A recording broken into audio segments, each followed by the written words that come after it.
Salam değerli Avtosas izləyiciləri, hər birinizə xoş gördük. Yeni bir xəbərlə qarşınızdayıq. Lukoil yanacaq doldurma məntəqələrindən söhbət gedir.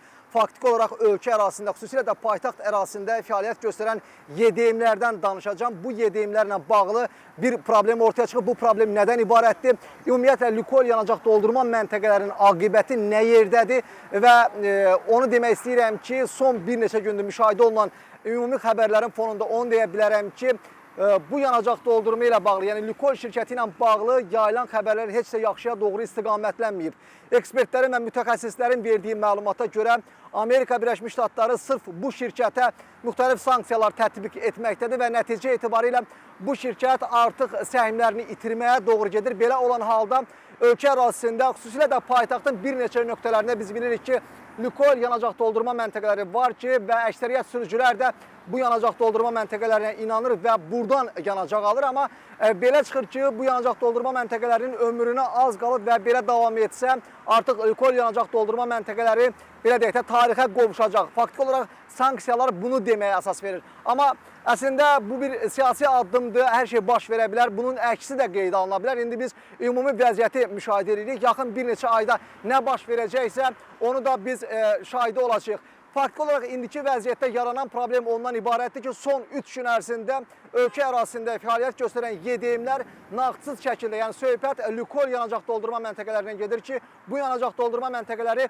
nağdsız şəkildə ödəniş qəbul etmirdilər. Son məlumat biz əldə etmişik. Sırf şirkətin rəhbərliyi tərəfindən bizə verilən məlumata görə ötən günün ikinci yarısında artıq bu problem həll olunub. Faktiki olaraq hazırda sürücülərdən də sorğular götürdük. Bildirdilər ki, ötən gündən etibarən, yəni bugün gecə saatlarından etibarən yanacaq doldurma məntəqələri nağdsız şəkildə ödənişləri qəbul edir. Amma bu vəziyyəti dəyişəcəkmi? Bu problem bu şəkildə həll olunacaqmı? O da sual olaraq qalır və bizi izləmədə qalın. Bu yanacaq doldurma məntəqələri ilə bağlı, ümumiyyətlə Lukoil şirkəti ilə bağlı ən son məlumatları sizə çatdırmağa çalışacağıq. Lukoilin vəziyyəti indiki vəziyyətdə ürək açandırmı, yoxsa artıq o neqativə doğru getməyə başlayır? Yox, bilirsiniz, təbii ki, hazırki vəziyyət üçün Lukoilin vəziyyəti ürəkaçan olsaydı, o ABŞ rəsmi qurumlarına, Maliyyə Nazirliyinə müraciət etməzdi.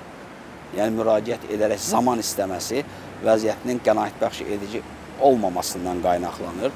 Düşünürəm ki, bu sanksiya davam edərsə, Lukoilin perspektivləri ilə bağlı da ciddi mənfi dinamika yaşana bilər və səhmləri kəskin şəkildə aşağı düşə bilər.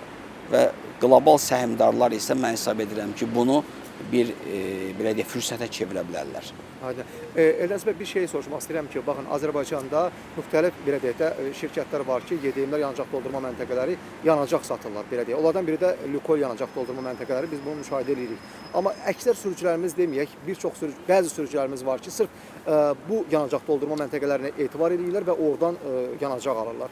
Əgər bu ölkəmizə bunun fəaliyyəti dayansa, bu YDM-lərin fəaliyyəti dayansa, nə baş verə bilər sürücülərdəki bu inanma etibarlarsa? Bazarda nə dəyişə bilər? Heç də ciddi ölçüdə mən düşünmürəm. Yanacaq doldurma məntəqəsi ilə ciddi ölçüdə nəsə dəyişsin. Mən hesab edirəm ki, yenə də həmin yanacaq doldurma məntəqələri yerində qalacaqdır. Böyük ehtimal ki, sadəcə adı dəyişilə bilər, hansısa şirkət ala bilər və yaxud da yeni təsərrüfat subyektləri yarana bilər. Sizcə onsuz da orada satılan yanacaq elə digər yanacaqlardan fərqi var ki? Biz o qədər kəskin fərqi yoxdur. Gəlin bugün baxmış olsaq görərik ki, böyük ölçüdə kəskin fərqi yoxdur yanacaqların arasında.